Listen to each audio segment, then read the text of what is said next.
Basil Rathbone is Sherlock Holmes, with Nigel Bruce as Dr. Watson in a 30-minute NBC Blue production written by Edith Meiser.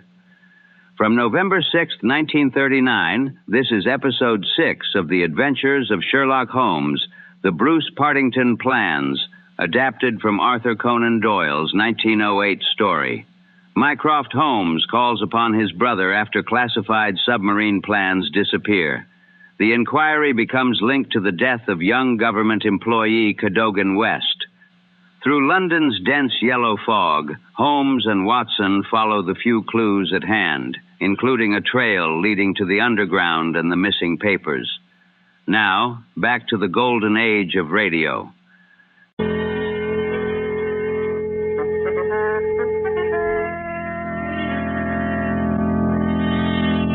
The Adventures of Sherlock Holmes, starring Basil Rathbone and Nigel Bruce.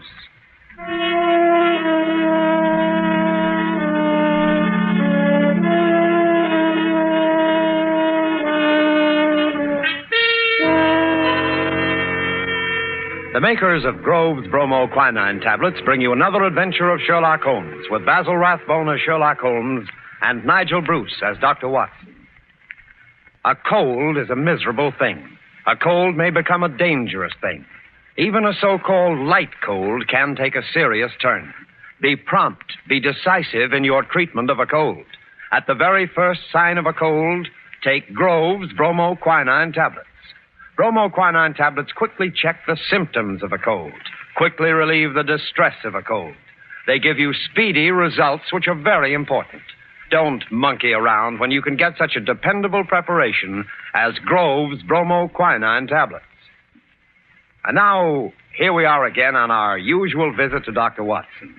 He's waiting for us in his study, a cheerful blaze crackling on the hearth. I'm very relieved to see you, Mr. Manning.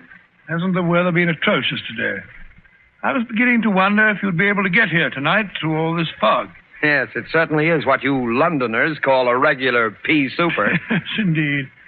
It reminds me of the adventure of the missing submarine plans. A case that was solved in the underground. Underground? What you Americans call a subway. Yes, but what has a solution in a subway got to do with a foggy night? Well, you see, the affair started in weather exactly like this. It was the third week in November, the year 1895, to be exact. On Monday, a dense yellow fog had settled down upon London. On Thursday, it was still there, thicker and murkier than ever. At first, Holmes had turned his nervous energy to cross-indexing his huge reference books. But when, after pushing our breakfast chairs back for the fourth morning, we saw the greasy brown swirl still drifting past the windows, Holmes's patience snapped.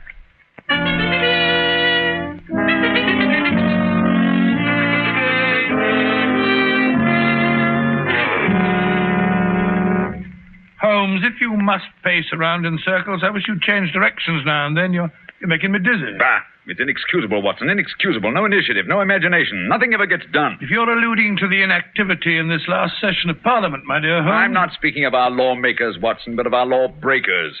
The London criminal is certainly a dull fellow. What makes you say that? Well, look out of the window. Ideal weather for committing a crime. The criminal advances on his intended victim practically unseen. He pounces and disappears into thin air. There have been numerous petty thefts, I believe. Petty thefts, pickpockets, ragamuffins. What's the country coming to? Now, if I were a criminal, Watson... Well, I, for one, would move to America. Oh, hello. Mrs. Hudson's knocking. Excited. What's up, I wonder? Yes, Mrs. Hudson, what is it? Oh, a telegram for me. Yes, sir. Very well, thank you. Oh, well, what's it say? Oh, wait until I open it, can't you? Ah, dear me, what next? Most unusual, Watson, most unusual. What's most unusual, Watson? What's it say? Oh, it's from my brother, Mycroft. You remember him. He helped us solve the case of the Greek interpreter. He's coming here. Why not? What's so phenomenal about that? Why not? Why not, indeed? It's as startling as it would be to meet a tram car coming down a country lane. Yes, now I come to think of it. Mycroft is rather like a tram car. His rails lead from his Pall Mall lodgings to the Diogenes Club in Whitehall. That's his circle. I wonder what upheaval could have derailed him. Doesn't the telegram explain? It says, must see you about Cadogan West, coming at once. Cadogan West? Cadogan West? Why, that's the young chap who's found dead in the underground on Tuesday morning. I remember reading about it in the papers. Oh? The young man had apparently fallen out of a train and killed himself. He hadn't been robbed, and there was no reason to suspect violence. Quite an uninteresting case, if I remember correctly. And yet, it's serious enough to cause Mycroft to alter his habits. No, Watson. This must be an extraordinary event. Do you recall any other facts about the affair? Yes, I come to think of it, there was one unusual bit came out of the inquest. They were unable to ascertain at what point he entered the train, because his ticket was missing. Strange.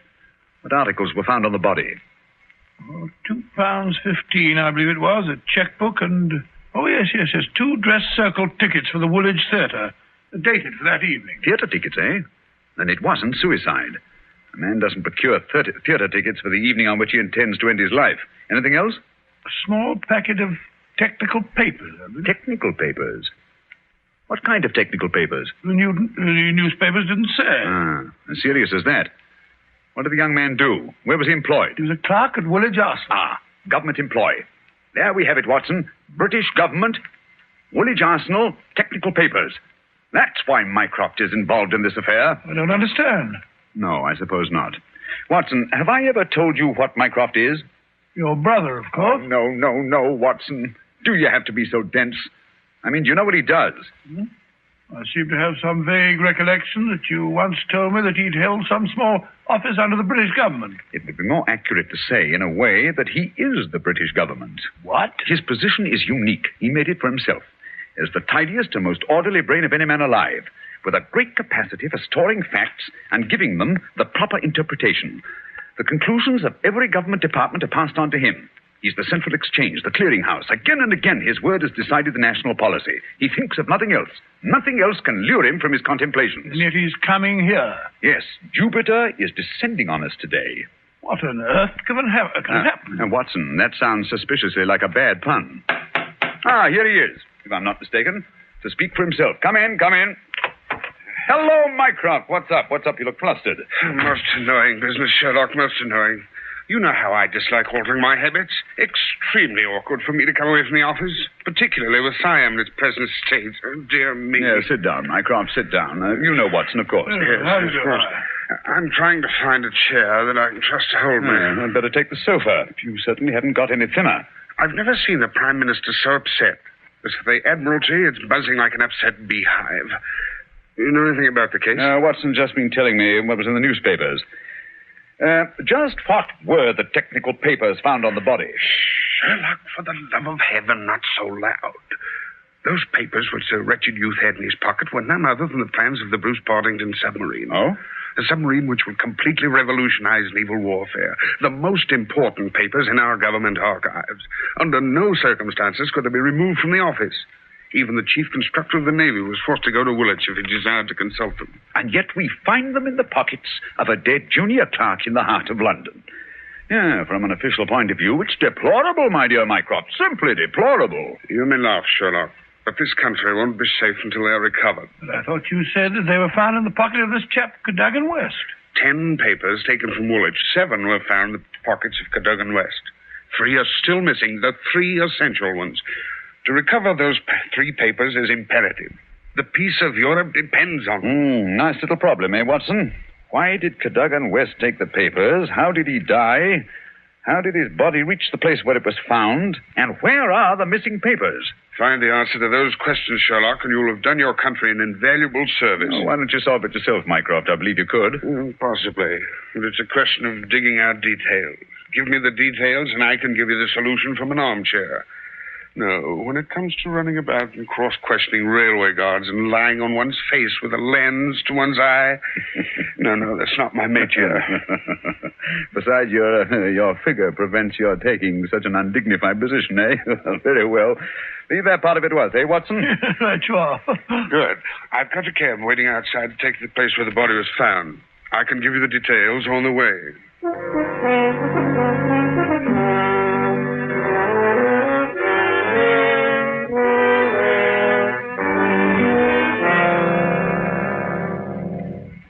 Now, Mycroft, who was the official guardian of these famous papers? No less a personage than Sir James Walter, Gentleman who's grown grey in the service. His patriotism is beyond suspicion. A bachelor, if I'm not mistaken. Lives with his brother. Yes. He was at the house of Admiral Sinclair at Berkeley Square during the whole of the evening when this accident occurred. The Admiral vouches for him. He's one of the two who have the only keys to the safe. And his key was with him all evening? Right. His key, the key to the building, and the key to the room. Who was the man with the other key? The senior clerk, Mr. Sidney Johnson. Man of 40, married, silent, morose, with an excellent service record. Any alibi? He, too, had his key with him and seems to have spent the evening playing a game of drafts with the green grocer around the corner from his lodgings. Of course, he has only the word of this green grocer to back him up. Oh, come, my dear Mycroft. No class discriminations, please. The word of a greengrocer is often just as good as that of an admiral. What about Cadogan West? He had a good reputation. A bit hot-headed, but straight and honest. At least, everyone thought so. He was next to Sidney Johnson at the office. His duties brought him into daily personal contact with the plans. No one else ever had the handling of them. Oh, it's perfectly clear. He must have taken... Not so fast, Watson, not so fast. Who locked them up that night? Mr. Sidney Johnson. They were of value, commercially, I mean. Oh, yes. There's no doubt that West could have got several thousands for them very easily. And yet, only a small amount of money was found on the body. Perhaps the buyer took it back after he'd murdered West. What puzzles me is, how did West obtain possession of those papers? To do so, he must have had a false key. Several false keys, Sherlock. He had to open the building and the room as well. Oh, well. Several false keys, then. Let me see. Suppose West did take the papers and went into town. And on the way back to Woolwich, where he is hoping to replace the papers, he's killed and thrown from the train. But the spot where the body was found is considerably past the station for London Bridge, which is the route to Woolwich. That's interesting. Also, if young West did make an appointment with some foreign agent to sell the papers that night, why didn't he keep the evening clear? Why buy 2 theater tickets? Exactly. Furthermore, he actually escorted his fiancée halfway there before he disappeared. Blind. That's what it looks like to me. Why did he take the papers at all? Why not copy them out in the office and sell the copies? He certainly had plenty of opportunity to do so. And why the absence of his underground ticket? Perhaps the ticket would have shown us which station was near the agent's house. So the murderer destroyed it. Good, Watson. Very good. And yet, I wonder. Well, here's the underground station. The railway authorities have sent a man round to show the exact place where the body was found. You won't change your mind and come with us? Well, crawling round that black hole on my hands and knees, not very likely. Well, I shall expect a report on your efforts this evening. Never expect too much, Mycroft. Never expect too much.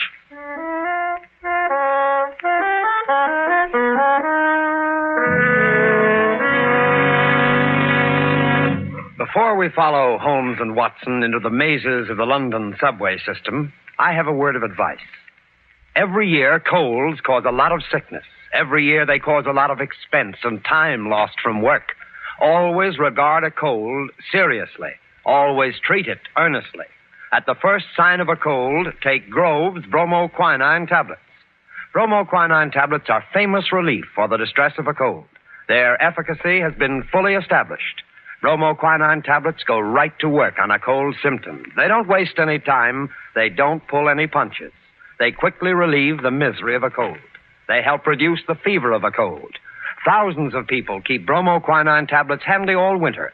Thousands of people depend on them as their relief for colds. No other preparation enjoys greater confidence than bromoquinine tablets. Follow the example of millions, and at the first sign of a cold, take Grove's bromoquinine tablets. Get them at any drugstore, a few cents a box. Ask specifically for Grove's, Groves. Bromo, Bromo. Quinine, Quinine. Grove's bromoquinine tablets.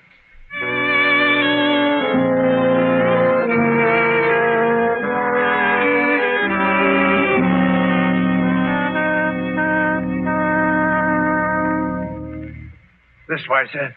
Step right along the tracks. But it isn't safe. Supposing a train should come shooting round that curve. Oh, that's all right, sir. There won't be another for 5 minutes anyway. Here we are, sir. This is where they found the body.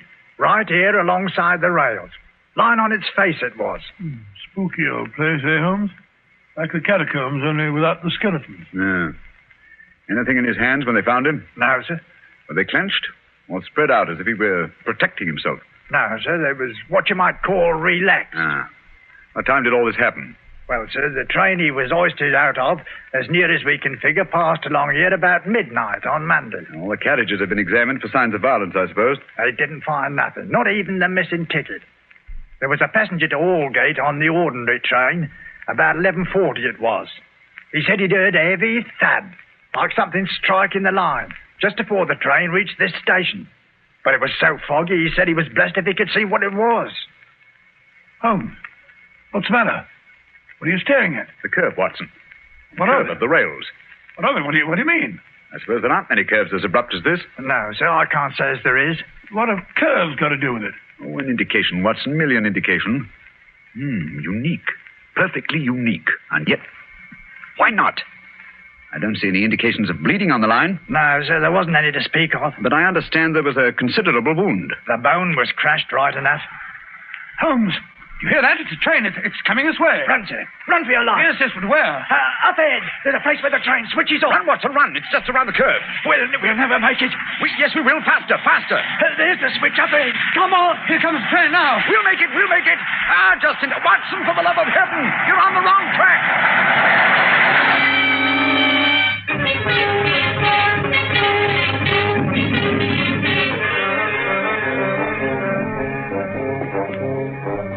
Well, that was a narrow escape, Holmes. I must say my knees are still shaking. Look at the shoulder of my coat where you pulled it there. Lucky thing for you that I did. Where are we off to now in this fog? Yes, it's a nice afternoon. Suppose we pay a few calls. I think Sir James Walter claims our first attention. After that, we might drop in on Miss Westbury. Miss Westbury? Who's she? She is Cadogan West's fiancée and the last person to see him alive. Holmes, we seem to be going around in circles. We've accomplished absolutely nothing so far except to get ourselves nearly annihilated in the underground.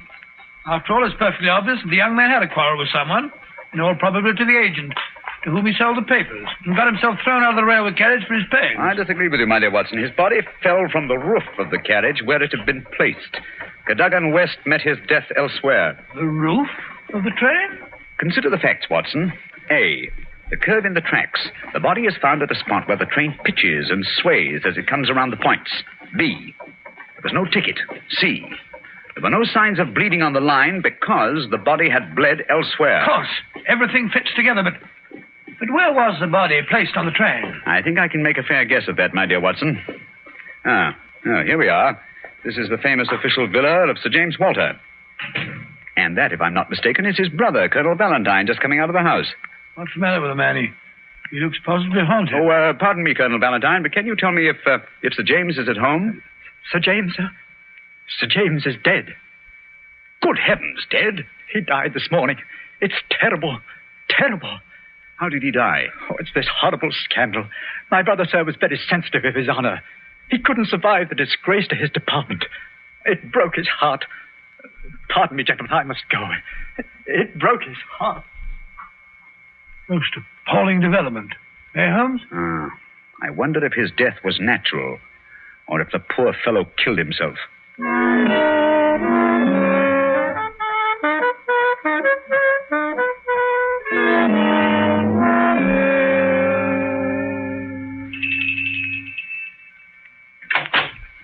Yes?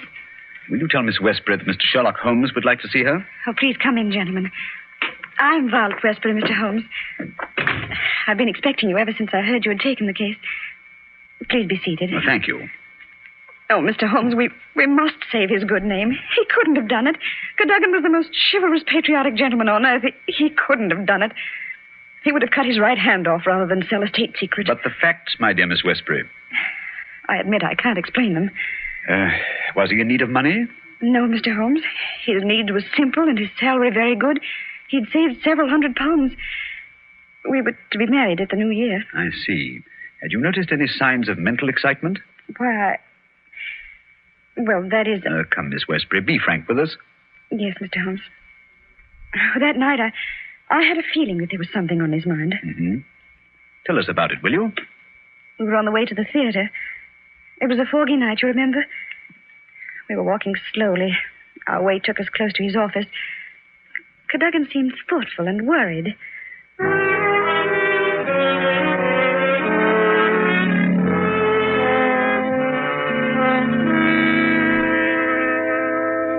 Darling, What's the matter? You haven't said a word for the last 5 minutes. Have I said or done something? Of course not, silly. It's just that I've got something on my mind. Well, why not tell me about it? Perhaps I can help. It's no use, Vi. It's too serious for me to talk about, even to you. You know, sometimes, Caddy, I feel just the least little bit jealous of that old job of yours when you're cooped up in that building all day. Oh, now you're not going to be jealous of the building. Well, not really. But it is funny to think of a husband having secrets he can't tell his wife. Mighty important secrets, I can promise you. There's one in particular that any foreign spy would pay good money to get hold of. How thrilling. Well, I don't know. They're awfully slack about some things over there in that building, Violet. What's too slack? It would be too confounded easy for a traitor to get his hands on those plans. What plans? Never mind, darling. I guess I'm getting a bit melodramatic. But there's something been worrying me. Hello, what's that? What's what? Over there, that shadow moving along the side of the building. It's a man. So that's it. I always suspected... Oh, what's the matter? You're so excited. What's wrong? Stay here, Violet. There's something I have to find out. Stay here.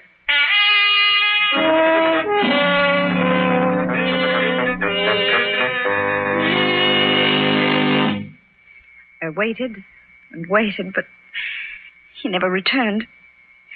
Oh, Mr. Holmes, if you could only save his honor, it meant so much to him. We shall do our best, Miss Westbury. This shadow, this man moving along the building. Did you see it, too? I think I did, Mr. Holmes. But the night was so foggy, I can't be sure. But there must have been a man. Another man. It couldn't have been Cadogan. Surely character goes for something. Let us hope so. Come along, Watson. We must return home. I'm expecting an answer to some telegrams I sent Mycroft earlier this afternoon. We've done enough for one day.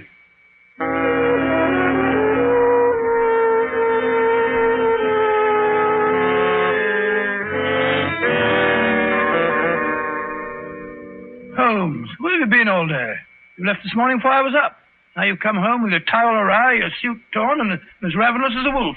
Yes, I've had a bit of exercise, my dear Watson. Pass me the tongue, will you? It would have done you good to go along. Yes, well, what were you doing? Investigating the premises inhabited by foreign spies known to have been in London on last Monday. Mycroft sent me a list of them. Took a bit of doing, too. Climbing walls, breaking into cellars, prowling around rooftops. Well? I discovered there was only one residence which had the proper facilities for disposing of West's body after the murder. Well, whose residence was that? It belongs to a Hugo Oberstein. The address is 13 Caulfield Gardens, Kensington. The gentleman himself has departed for Europe. Gone, has he? And he took the plans with him. It's too late. Not necessarily, Watson. What can we do now? We're going to keep a rendezvous with the gentleman who stole and sold those plans. The assignation will take place at Mr. Oberstein's house this evening at 9. What the deuce are you talking about? These newspaper clippings. I found them in the drawer of Hugo Oberstein's desk. Read them. The Daily Telegraph agony column. The first one says, too complex for description, must have full report, terms agreed to, payable when goods delivered. Signed, Piero. Piero, indeed. Sounds like a Mardi Gras. Now, read on, Watson, read on. Second goes, matter presses must withdraw offer unless contract completed. Piero again. And the last, dated Monday, the day the crime was committed. Monday night after 9, 2 taps, payment in hard cash. I say, do you think it was a submarine that the plans that he was buying? I'm almost positive. And Piero was Oberstein himself. But we'll find out for certain this evening.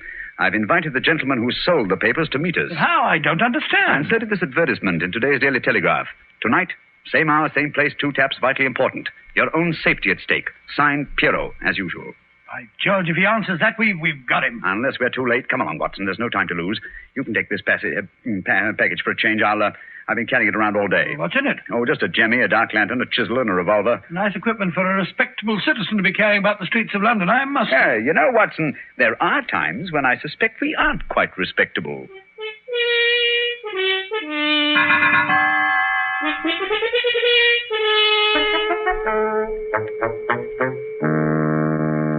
Here we are. This is Caulfield Gardens. Thank heavens, it's so foggy. I shouldn't like to be caught in the act of housebreaking. Yeah.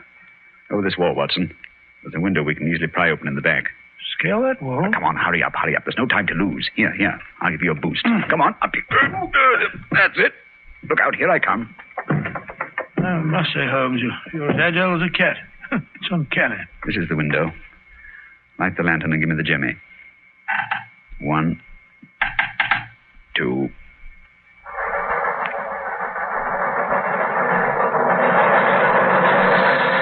Mr. Holmes, the underground runs right past here, almost on the level of these windows. I could have reached out and touched it. Yes, quite convenient, wasn't it? It was here the body was placed on the roof of a train. Look out at this, look on this windowsill. You can see the soot is blurred where they rested the body. And here, look. This brown stain is blood. Nasty, eh, Holmes? Let's get on to the house. Very well, then. Come along. The window's open. Easy. Don't break the glass. Supposing Overstein should happen to return home. Well, we must take our chances in this business. Come along, Watson, come along. Our visitor will expect to be let in by the front door. I wish these stairs didn't squeak so. 9 o'clock. We can expect him at any moment now. You take your position on one side of the door. I'll be on the other. So we can pounce on him when he enters. I'll throw my greatcoat over his head. I wish he'd hurry. Shh, Watson. What if he doesn't come? There he is. Ready now. I'll open the door. You wanted me? No, you don't. Take that. What the... Easy, Watson, easy. All right, Holmes, I've got him. Well, let's take a look at our catch. Take the overcoat away, Watson. Right. Hi, it's Colonel Valentine Walter, St. James's brother. Quite. Well, sir, what have you to say for yourself? Why did you steal the Bruce Partington Plans? Who are you? What do you know about this? I am Sherlock Holmes, and I know everything. Oh, this is terrible. I'm lost. I didn't realize their importance until my brother killed himself. But I needed the money. I had to have it. Overstein offered to give it to me if I'd let him see the plans. So you took an impression of your brother's key, opened the safe, and procured the papers. Cadogan West saw you leaving the building, followed you here, and you killed him. No, I didn't do that. I swear I didn't do it. No? Then perhaps you'd better tell us who did murder Cadogan West and placed him on the roof of the railway carriage. I'll tell you. I promise you I will. I did the rest. I confess it, but not that. Very well, then. How did it happen? I got the papers, as you've discovered. Made my way through the fog until I reached the door. Once or twice, I fancied I was being followed. I could hear footsteps on the pavement behind me.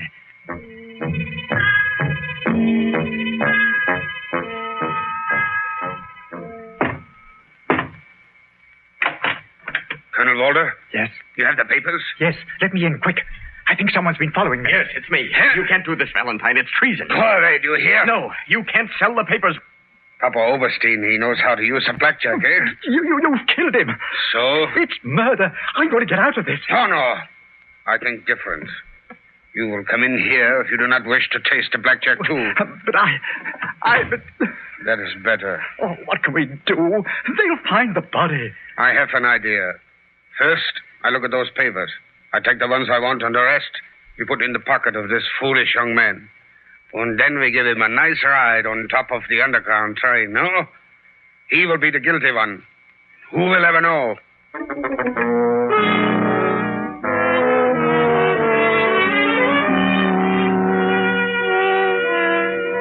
What a thoroughly unpleasant gentleman. What a pity that he got away with the papers, Dr. Watson. Oh, but he didn't.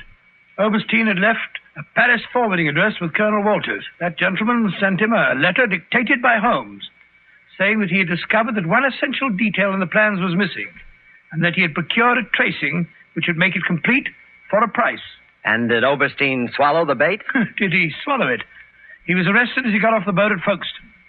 Some weeks later, I learned, incidentally, that Holmes had spent a day at Windsor Castle and returned with a remarkably fine emerald tie-pin. When I asked him where he got it, he answered it was just a small present from a certain gracious little old lady for whom he'd been able to do a small favor. Yes, and I think I can guess the lady's august name. Elementary, my dear Mr. Manning, elementary. I see. Ladies and gentlemen, in just a moment, Dr. Watson will be back to tell us about next week's story. In the meantime, let us repeat. Watch out for colds. At the first sign of a cold, take Grove's bromoquinine tablets. Bromoquinine tablets are made especially for the relief of colds. In other words, they're specialized medication, and that's what you want. Yes, at the very first sneeze or sniffle, go right to your druggist and get a package of Grove's bromoquinine tablets. Now, Dr. Watson, next week? Next week, I think I'll tell you the story of the lion's mane. The lion's mane? What was that, Dr. Watson? Well, the answer to that question, Mr. Manning, almost stumped Sherlock Holmes himself. Suffice it to say that they were the last words gasped out by a dying man as he lay writhing in agony on the sands of the Sussex coast.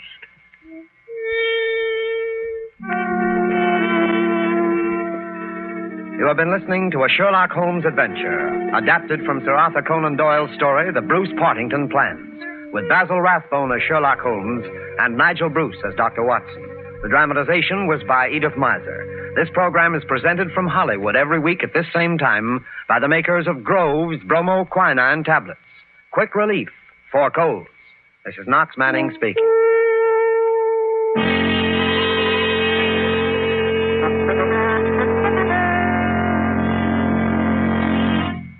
This is the National Broadcasting Company.